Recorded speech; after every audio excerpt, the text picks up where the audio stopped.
Minas Morgul, once the radiant Minas Ithil, is one of the darkest and most haunting locations in Middle-earth. This fortress, nestled in the Morgul Vale on Mordor's western border, was for centuries the stronghold of the ring-wraiths and their servants. Tolkien's canon gives only glimpses of its appearance, but those few details paint a chilling picture.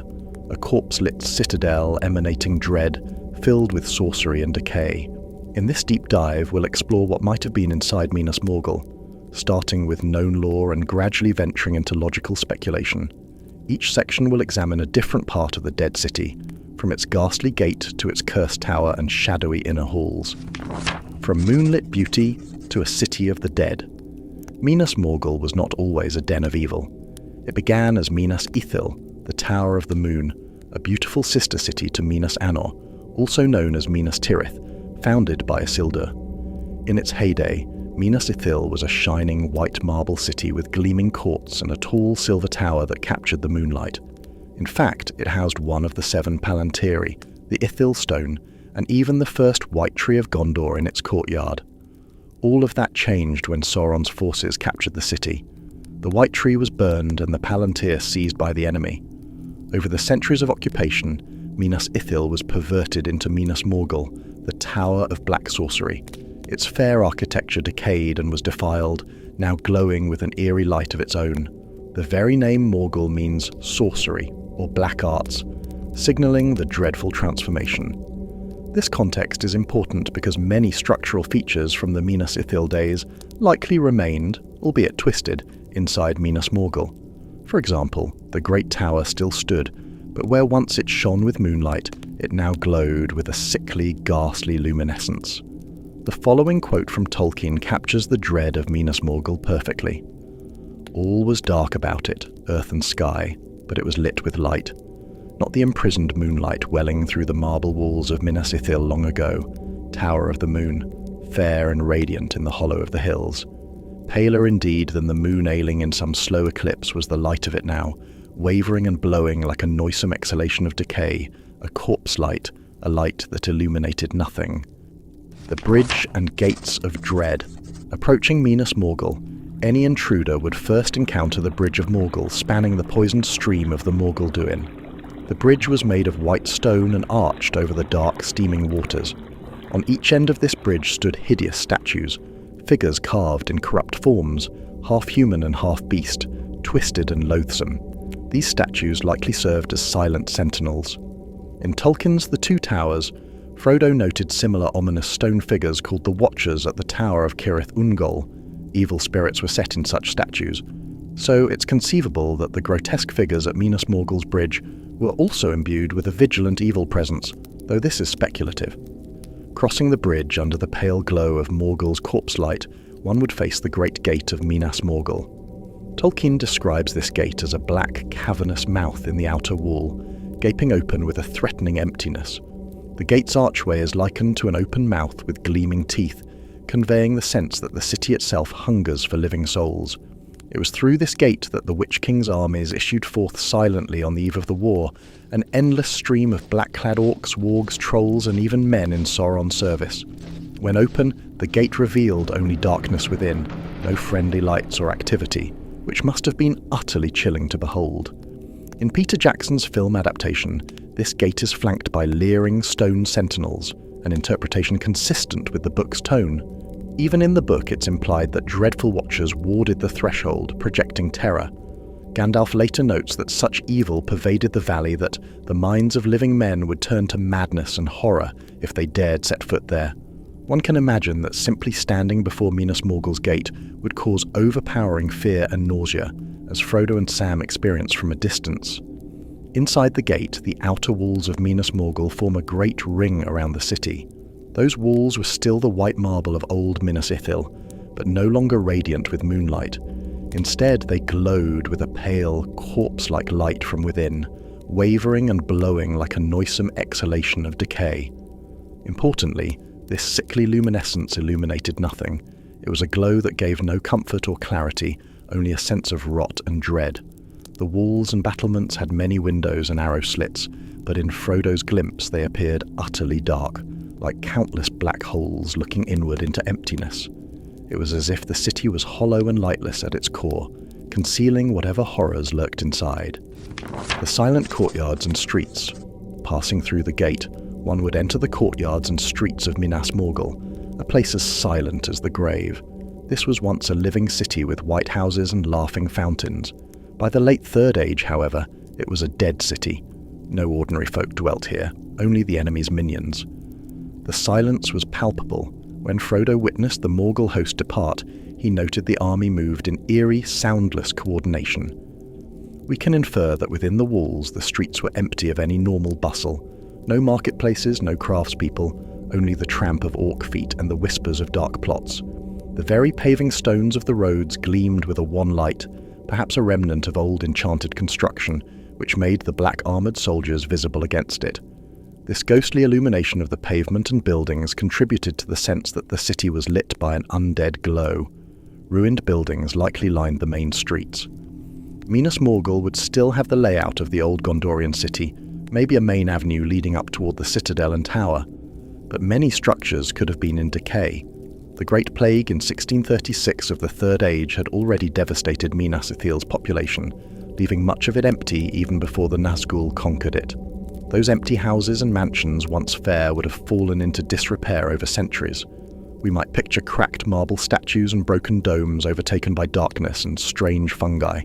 It's likely the orc garrison made use of only a few areas, perhaps barracks in former guardhouses or basements, and left large sections of the city deserted. In these silent quarters, only vermin and creeping shadows lingered. Frodo and Sam, looking on the city from afar, could see no lights in any window, reinforcing the idea that the city's interior was cloaked in darkness unless the Dark Lord willed some ghostly fire to flicker. The atmosphere within the city would have been suffocating. The Morgul Vale outside was filled with pale white flowers that were beautiful and yet horrible, giving off a sickening charnel smell of rottenness. That corruption surely seeped inside Minas Morgul's walls as well. The air itself was likely cold, clammy and tainted.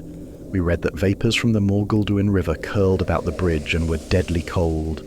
Imagine entering the courtyard and breathing in an odour of death and mould. Gandalf's warning was literal. The valley's evil could unhinge the mind. Anyone walking those streets unbidden might be overcome by irrational terror or visions of horror. The psychic weight of evil lay on the place like a fog. In fact, Tolkien calls Morgul Vale the Valley of Living Death in one reference. A fitting description, as everything there was a perversion of life rather than true lifelessness. Unlike the ashen deserts of Mordor proper, Minas Morgul hosted rotting and unnatural life. Pale fungus, poisoned water, undead auras. Despite this emptiness and decay, Minas Morgul was not abandoned. It served as a major military outpost for Sauron, so thousands of orcs and other creatures camped there. We know the Morgul host that assaulted Minas Tirith was enormous. So great an army had never issued from that vale since the days of Isildur's might. These troops had to be quartered somewhere in the city or the vale beforehand. It's likely that the larger plazas and courtyards inside Minas Morgul were used as mustering grounds and training yards for the orc soldiers. The orcs may have erected crude barracks or tents in open squares, and stables for their wargs or horses. During the war, the Nazgul initially rode demonic horses raised in Mordor. The once beautiful inner courts of Minas Ithil, which legend says used to be filled with moonlit fountains, could have been turned into drilling fields or storage pits for arms. Any ornamental gardens would long have been trampled and replaced by piles of orcish refuse or patches of those sickly luminous Morgul plants. In short, the city's urban landscape was likely a mix of ancient ruined structures and makeshift encampments of Sauron's forces, all under a deathly quiet, broken only by the harsh voices of orcs or the occasional shriek of a Nazgul.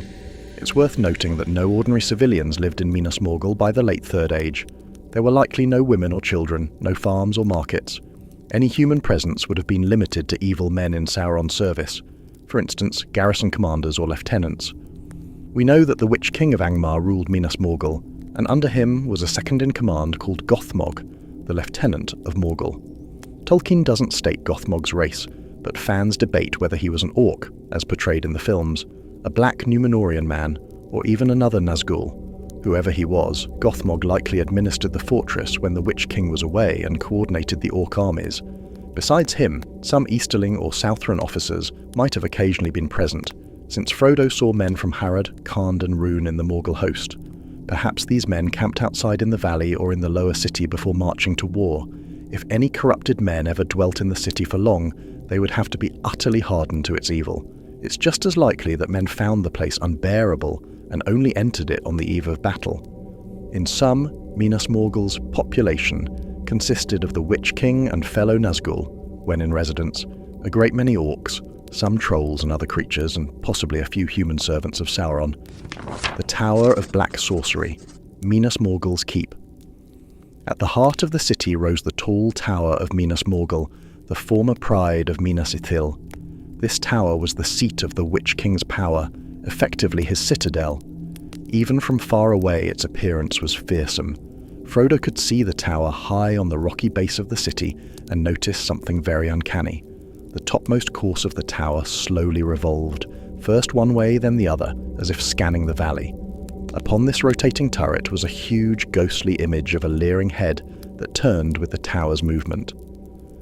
Tolkien writes that it looked like a huge ghostly head leering into the night. This is a striking detail. Imagine a great pale tower whose crown is literally turning back and forth, with some ghastly face or perhaps multiple faces carved into it.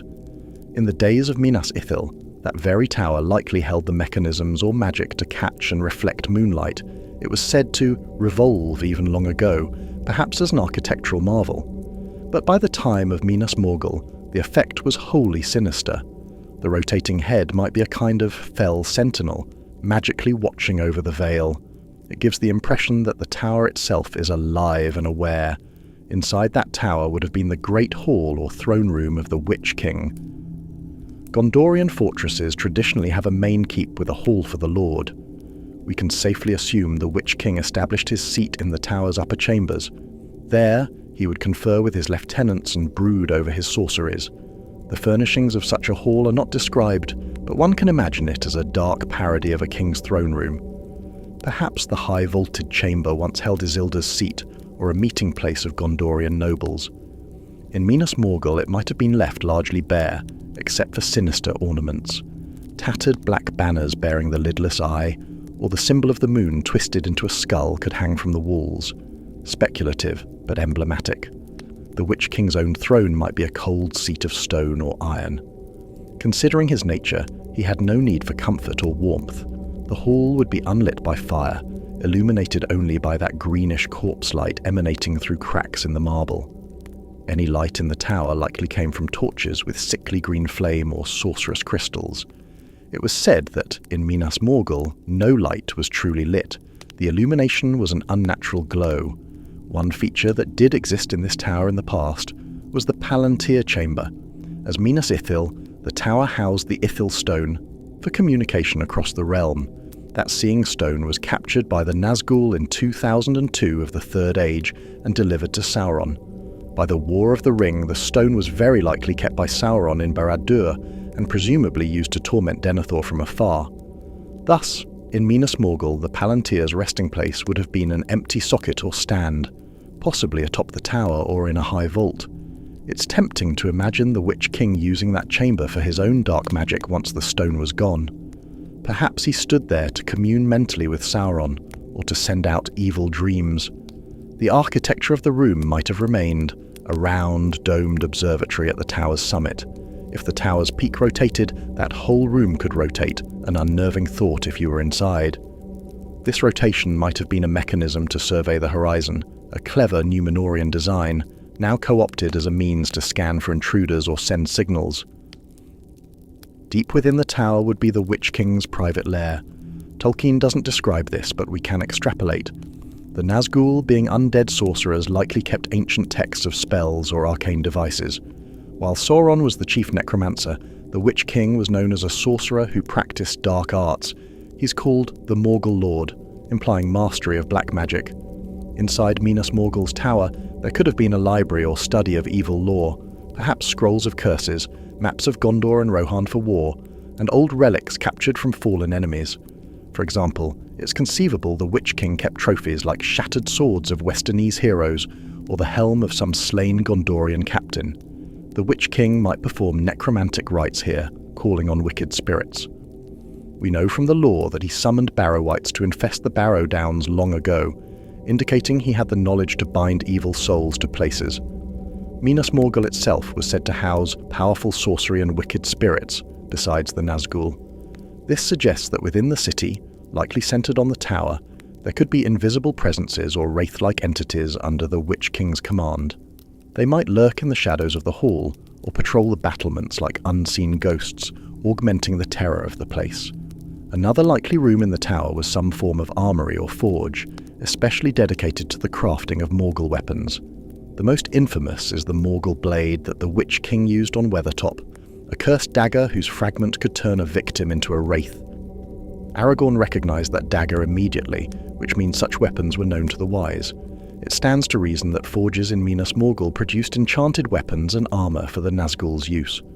While everyday orc weapons might be made in Mordor's great forges, anything imbued with dark sorcery, like Morgul knives or perhaps the Witch King's own masoned flail, could have been enchanted here by the Witch King. We can picture a forge deep in the tower or in a courtyard smithy, where blacksmith orcs worked under supervision of evil men or even ring wraiths. The process might involve quenching blades in poisonous Morgul water or blood, and inscribing them with runes of anguish. Armories, barracks, and beast pens. Minas Morgul's primary purpose for Sauron was military, so beyond the Sorcerer's Tower, the city likely held many facilities to host and equip an army. The lower levels of the city, perhaps within the outer ring of the walls, could contain armories and storerooms. Gondorian cities had barracks and armories. The enemy would utilize or expand those. Thus, inside Minas Morgul there might be vast vaults filled with weapons, armor, shields, siege equipment and provisions. Though the land was barren, they would stockpile food from elsewhere. Mordor had slave farms in Nirn to feed its troops, so shipments of dry rations could be stored in Morgul. Granted, the orcs are not picky eaters. They might very well have cannibalistic supplies or dried flesh in storage. One shudders to think what foul provisions an orc garrison keeps on hand. The barracks for orcs were likely improvised among the old city structures. Orcs prefer dark, cramped spaces, caves or dungeon-like quarters. They could have converted the basements of old villas or the cellars of the citadel into their bunk rooms. If Minas Morgul had any intact large halls or guardhouses, those would be obvious dormitories for troops. An orc barracks would be a filthy place, heaped with straw or tattered cloth for beds, with little regard for sanitation. We might imagine piles of refuse in the corners of courtyards and a constant stench of orc filth, mixed with the sickly sweet odour of Morgul's flowers. The stone floors might be blackened by soot and grime, beautiful carvings on walls defaced by crude art or hacked at by axes. In essence, the once proud city interior was befouled physically as well as spiritually. Minas Morgul also had to stable the mounts and beasts used by Sauron's forces. Earlier in the war, the 9 Nazgul rode black horses, demonic steeds bred in Mordor. It's likely that Minas Morgul had stables for these horses within the city, or just outside in the Vale. These would be no ordinary stables. The beasts were fed on fell meats and trained to endure the presence of undead riders. Later, the Nazgul acquired their flying fell beasts. We don't know where those winged creatures nested, but one possibility is that at least the Witch King's beast was housed in Minas Morgul's vicinity. Perhaps there was a crater or pit in the Morgul Vale functioning as a lair for the fell beast, or a large ruined hall with the roof long shattered where the creature could crawl in. The siege of Gondor required engines like siege towers and the great battering ram Grond. These were mostly built in Mordor, but Minas Morgul's forces had some siege equipment with them. They crossed the river at Osgiliath with floats and bridges, implying they brought pontoon materials or rafts from Morgul's stores. It's reasonable that inside the city, large sheds or yards contained such equipment. The courtyard just inside the main gate would be a logical spot to assemble before a sortie. That's likely where the army gathered before marching out. If one were standing in that courtyard at the moment of the army's departure, it would have been an awe-striking sight. Rank upon rank of orcs in black armour, marching swiftly and silently, passing outwards in an endless stream, onto the bridge. The paving would tremble under thousands of iron-shod boots, yet all moving in uncanny silence at the Witch King's command. After they left, the emptiness of Minas Morgul would be even more pronounced. as if the city had exhaled its warhost and now lay hollow, echoing only with residual fear. The dungeons and hidden vaults beneath the streets of Minas Morgul. Gondorian fortresses typically had dungeons for prisoners and storage, and the Nazgul would have put those to ghastly use. Any prisoners taken by the Morgul forces would end up in these dungeons. We have few stories of specific prisoners in Minas Morgul. In The Lord of the Rings, the orcs nearly carried off wounded Faramir to Morgul, but he was rescued just in time. Had they succeeded, Faramir would have been delivered to the dungeons of the Witch King, likely to be interrogated or sacrificed. It's horrifying to consider, but torture chambers may well have existed in the depths of the city. The Nazgul are cruel and would extract information or simply inflict pain for terror's sake. Thus, one can imagine question rooms with chained manacles on the walls, racks or other instruments, all kept in darkness and echoing with distant screams. There might also be tombs or catacombs under Minas Morgul. When it was Minas Ithil, any dead nobles or guards could have been entombed there, though Gondor more often buried kings in Minas Tirith or sacred places. Even if there were no significant tombs originally, the Great Plague left heaps of dead in the city. It's doubtful the terrified survivors gave proper burials to all. Many bodies might have been hastily thrown into mass graves or left in crypts below the city. The Witch King, being a necromancer, could have desecrated those remains for evil purposes. This is speculation, but not unfounded. The Witch King did something similar in the north, sending evil spirits to inhabit the burial mounds of the Dunedain. In Morgul, he had plenty of death around him to work with. The rotting corpses in the Vale's soil and the crypts could literally have become living dead of a sort. While Tolkien never explicitly mentions walking dead in Minas Morgul, the whole vibe of the place is that it's a city of the dead. In fact, Gollum calls it the Dead City. Very nasty place, full of enemies in the movie, echoing the book's sentiment. It would not be a stretch to think that restless spirits lingered in those vaults. Visitors might feel unseen eyes watching or hear ghostly whispers emanating from cracks in the ground. If any evil ghosts or wraiths, lesser than the Nazgul, were present, they might dwell in these dark recesses, wicked spirits bound to the Morgul Lord's will. Interestingly, Gandalf references the evil that dwelt in the valley, apart from just the Nazgul. This could include malevolent spirits or spells laid on the very ground. The Morgulduin River itself was poisonous, perhaps deliberately tainted by sorcery, so that its waters brought sickness or madness. The dungeons might have channels or wells connected to that water, making them reek of death. Any intruder captured would be kept in a state of despair, breathing noxious air and hearing disembodied shrieks. Imagine being locked below while above you the Nazgul let out a scream, the sheer terror it would instill. The psychological torture of Minas Morgul's environment was as potent as any physical torture. Madness was a likely fate for captives long before death. In fact, Gandalf feared that even a large army of the West would lose their wits in Morgul Vale due to the overpowering dread. In the darkness under the city, that dread would be concentrated and inescapable. Some fans speculate that the Watchers, like the stone beasts at Cirith Ungol's gate, also stood guard in Morgul's inner chambers. The Tower of Cirith Ungol had two demonic stone figures that literally paralyzed intruders with fear until Sam used the File of Galadriel to get past them. It's quite possible that Minas Morgul's dungeon entrances or treasury vaults were warded by similar enchantments. For instance, if the Witch King had a particular treasure vault, perhaps where he stored the Morgul crowns or extra weaponry, he might have set sentinel spirits to bar entry. These could manifest as an oppressive force or an ear-splitting alarm. Unseen terrors and the sorcery of Minas Morgul. Beyond the physical layout, Minas Morgul was saturated with dark sorcery. It's worth emphasizing how sentient and active the evil of this place was. Those who approached felt an almost magnetic pull. Frodo was nearly compelled to walk through the gate under the power of the ring and the call of the Witch King. This suggests that strong enchantments lay upon the road and gate to ensnare the will of enemies. Perhaps the Witch King had laid a trap spell at the threshold, so that any ring-bearer or intruder of power would be drawn in like a moth to flame. Inside, there could be spells of confusion to mislead enemies in a maze of streets, or illusions that manifest your worst fears.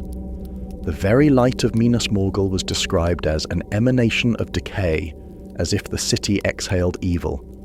One could imagine that at night, especially under moonless skies, apparitions might roam the city. The term City of the Dead might not be purely metaphorical. Perhaps ghostly figures of long-dead Gondorians wander in torment, enslaved by Morgul sorcery. This is a fanciful reach, but Tolkien did use such imagery in other contexts. Minas Morgul's difference is that any dead there would be servants of Sauron's terror, not redeemable souls. If a lore master of Gondor were to speculate, he might say, "Those who perished in Minas Morgul did not find rest. Their shades are said to flit in the courtyards, wailing, and some have been bent to the Morgul Lord's will to guard his halls as unseen phantoms." It is also possible that Shelob, the great spider, is indirectly part of Minas Morgul's ecosystem of evil. Shelob dwelt in Torech Ungol in the pass above the city, essentially next door. Gollum refers to Minas Morgul and Shelob's lair almost in one breath. Some have theorized that the Witch King tolerated or even fed Shelob with prisoners to keep her as an additional guard on the pass into Mordor. Shelob was his cat, as Sam wisecracks, not tamed by him, but useful. While Shelob Lair is not inside Minas Morgul, the tunnels beneath Cirith Ungol might connect indirectly to older basement ways of the city. If so, again speculative, then possibly some secret postern exists in Minas Morgul, leading into the mountain, a route by which Gollum escaped after being captured in the city. One early draft of Lord of the Rings apparently had Frodo and Sam caught, and escaping Minas Morgul in an alternate plot. In any case, Shelob's presence nearby added to the menace of Morgul. Imagine the dungeon's far end blocked by collapsed tunnels that lead toward her lair, with skittering sounds in the dark. The entire Morgul Pass region was a nexus of evils. One part ring-wraith fortress, one part monstrous spider's haunt. Ultimately, inside Minas Morgul, the dominant presence was the Witch King himself. As a ring-wraith, he cast the Black Breath, a despair so deep it could kill or enfeeble living beings. The concentrated Black Breath inside that city must have been overwhelming. Those who entered, unwelcome, would feel suffocating terror, despair, and confusion. This is why Aragorn and Gandalf did not even consider sending the host of the West to assault Minas Morgul head-on after the Pelennor victory. Gandalf urgently argued against it because of the evil that dwelt in the valley, which would drive men mad. Any heroic last stand inside Minas Morgul would likely falter as minds gave way to horror. The only ones immune to this were perhaps the Ringwraith's own servants. In summary, the unseen terrors inside Minas Morgul likely included curses on the land, enchanted statues and watchers, lingering ghosts or wraiths, the psychic Black Breath, and a general aura that made every shadow seem alive with malice. It was a place where evil lingers in every stone. The folk names for Morgul Vale, Valley of the Wraiths, Valley of Living Death, are no poetic exaggerations. They indicate that no living creature, at least of good nature, could survive there long without losing hope or sanity.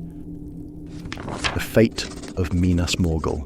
What ultimately was the end of this accursed city?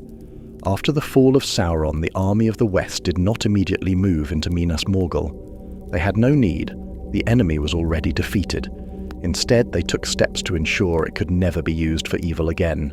King Elessar, Aragorn, upon his coronation, made a proclamation regarding Minas Morgul. Minas Ithil in Morgul Vale shall be utterly destroyed, and though it may in time to come be made clean, no man may dwell there for many long years. This edict, recorded in the Return of the King, makes it clear that the city was razed after the War of the Ring. The forces of Gondor, and possibly their allies, perhaps even dwarves as some suggest to help dismantle the stonework, tore down the walls and thrown down the evil tower, purging the valley with fire. They even burned the corrupted vegetation to the rock. The cleansing of Minas Morgul was necessary because the taint of evil there was so great. Aragorn foresaw that no one could dwell there safely for many years, until perhaps the earth itself shed the long dark influence. Ithilien, the land around, would bloom again under Faramir's rule, but Minas Morgul's ruins were left empty as a memorial of evil. In the Fourth Age, it's said that Prince Faramir and the Rangers of Ithilien were tasked with guarding the Morgul Pass and rehabilitating the valley. They likely maintained a watch to ensure no servants of darkness tried to recolonize the place. Over time, probably centuries, the valley would slowly heal, though one imagines it as an eerie place, even in Aragorn's grandchildren's days. The foundations of the city might still lie as broken stones on the hillside, but the dead city would never rise again. Minas Morgul remains one of the most evocative locations in Tolkien's world, because of what is not fully explained.